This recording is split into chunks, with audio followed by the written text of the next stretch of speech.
Hidup ini adalah kesempatan. Hidup ini untuk melayani Tuhan.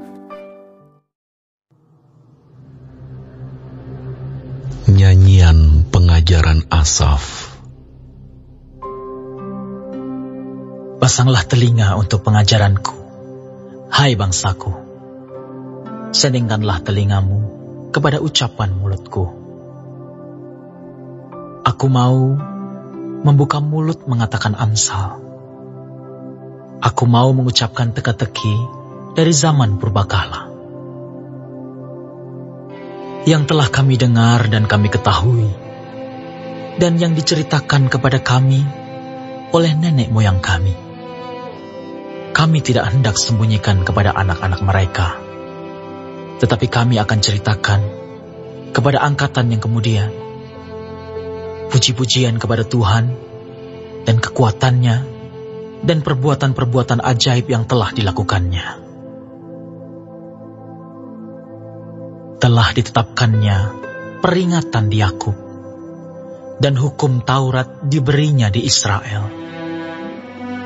Nenek moyang kita diperintahkannya untuk memperkenalkannya kepada anak-anak mereka, supaya dikenal oleh angkatan yang kemudian, supaya anak-anak yang akan lahir kelak bangun dan menceritakannya kepada anak-anak mereka, supaya mereka menaruh kepercayaan kepada Allah dan tidak melupakan perbuatan-perbuatan Allah, tetapi memegang perintah-perintahnya. Dan jangan seperti nenek moyang mereka, angkatan pendurhaka dan pemberontak, angkatan yang tidak tetap hatinya dan tidak setia jiwanya kepada Allah. Bani Efraim, pemanah-pemanah yang bersenjata lengkap, berbalik pada hari pertempuran. Mereka tidak berpegang pada perjanjian Allah dan enggan hidup menurut Tauratnya. Mereka melupakan pekerjaan-pekerjaannya dan perbuatan-perbuatannya yang ajaib yang telah diperlihatkannya kepada mereka. Di hadapan nenek moyang mereka, dilakukannya keajaiban-keajaiban. Di tanah Mesir, di padang Zoan, dibelahnya laut, diseberangkannya mereka, didirikannya air sebagai bendungan, dituntunnya mereka dengan awan pada waktu siang, dan semalam suntuk dengan terang api. Dibelahnya gunung batu di padang gurun, diberinya mereka minum banyak air, seperti dari samudera raya. Dibuatnya aliran air keluar dari bukit batu, dan dibuatnya air turun seperti sungai.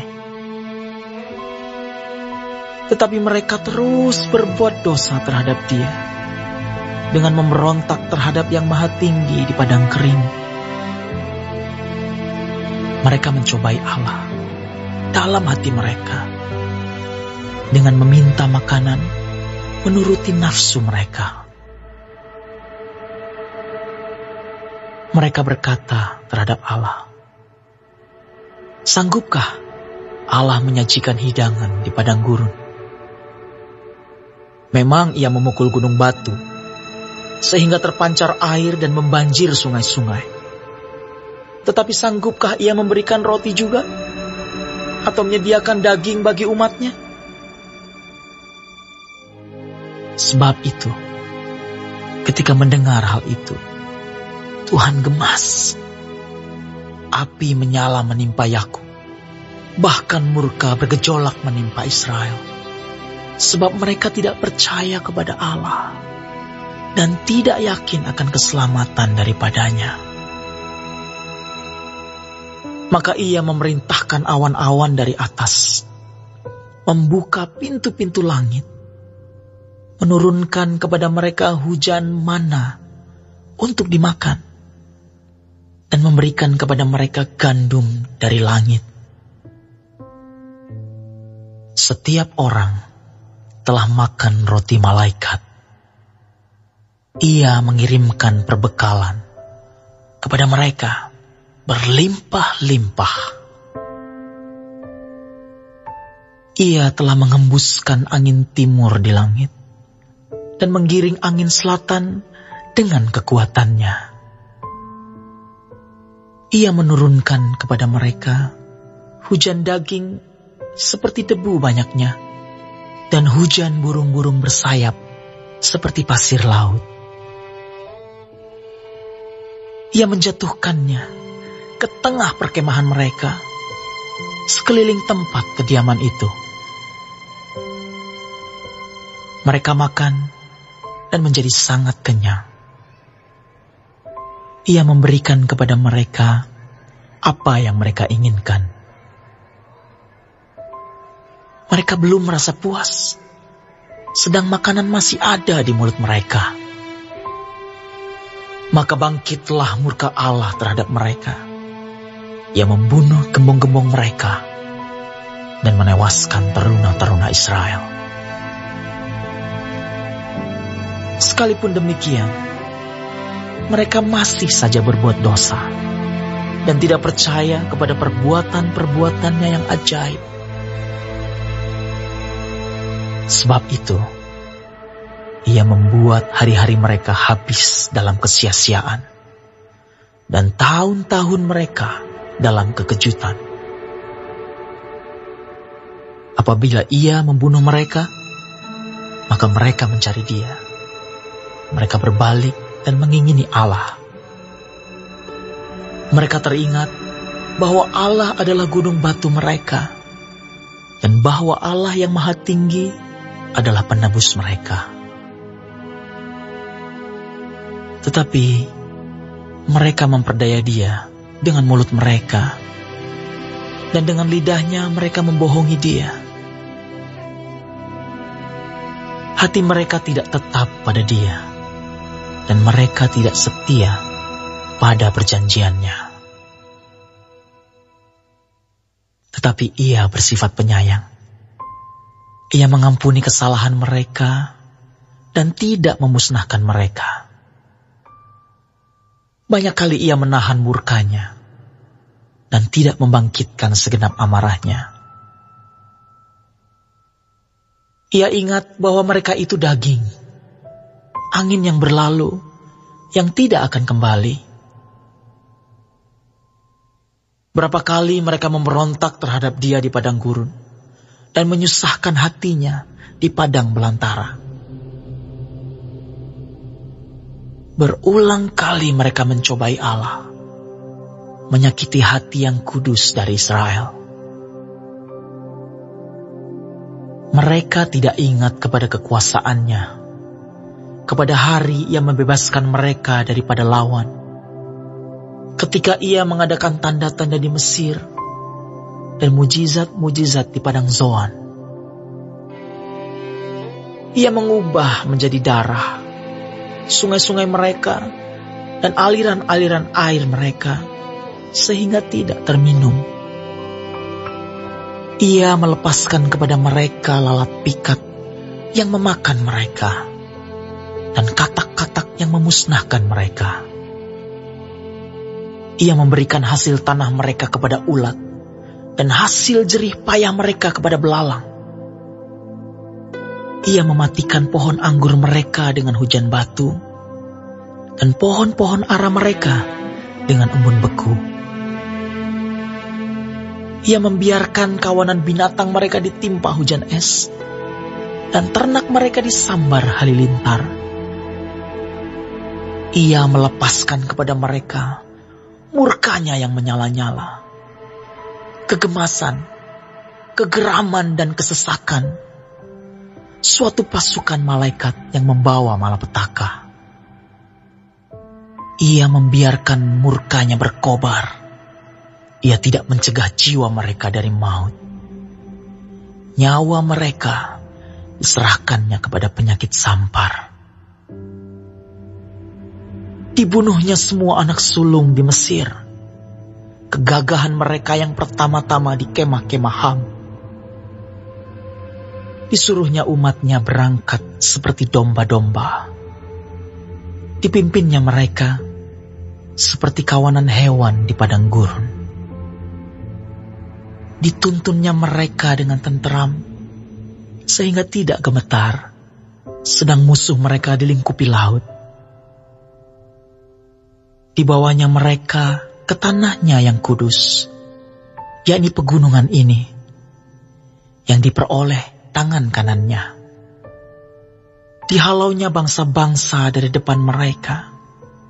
Dibagi-bagikannya kepada mereka tanah pusaka dengan tali pengukur, dan disuruhnya suku-suku Israel mendiami kemah-kemah mereka itu. Tetapi mereka mencobai dan memberontak terhadap Allah yang Maha Tinggi, dan tidak berpegang pada peringatan-peringatannya. Mereka murtad dan berkhianat seperti nenek moyang mereka, berubah seperti busur yang memperdaya. Mereka menyakiti hatinya dengan bukit-bukit pengorbanan mereka, membuat dia cemburu dengan patung-patung mereka. Ketika Allah mendengarnya, ia menjadi gemas. Ia menolak Israel sama sekali. Ia membuang kediamannya di Silo, kemah yang didiaminya di antara manusia. Ia membiarkan kekuatannya tertawan.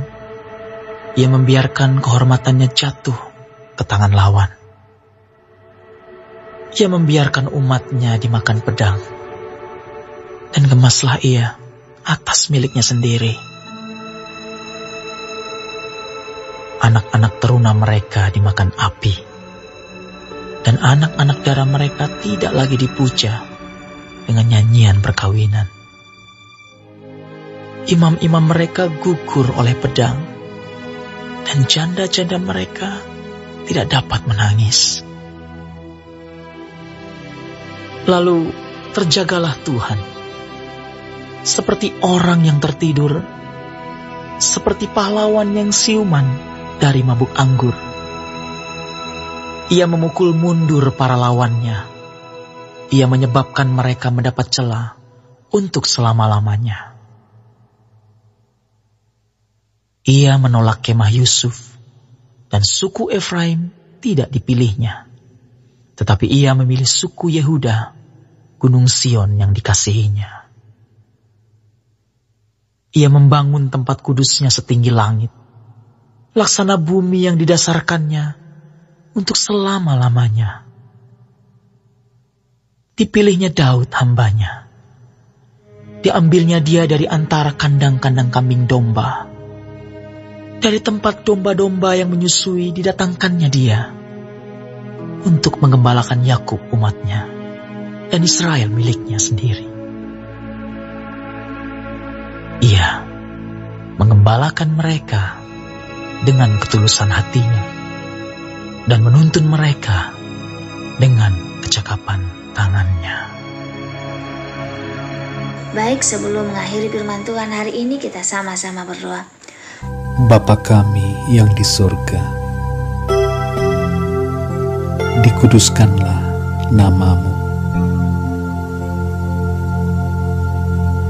Datanglah kerajaan-Mu. Jadilah kehendak-Mu di bumi seperti di sorga. Berikanlah kami pada hari ini makanan kami yang secukupnya, dan ampunilah kami akan kesalahan kami, seperti kami juga mengampuni orang yang bersalah kepada kami. Dan janganlah membawa kami ke dalam pencobaan, tetapi lepaskanlah kami daripada yang jahat, karena Engkaulah yang empunya kerajaan dan kuasa dan kemuliaan sampai selama-lamanya. Amin. Terima kasih pemirsa telah mendengarkan firman Tuhan hari ini. Sampai ketemu besok hari. Terima kasih. Tuhan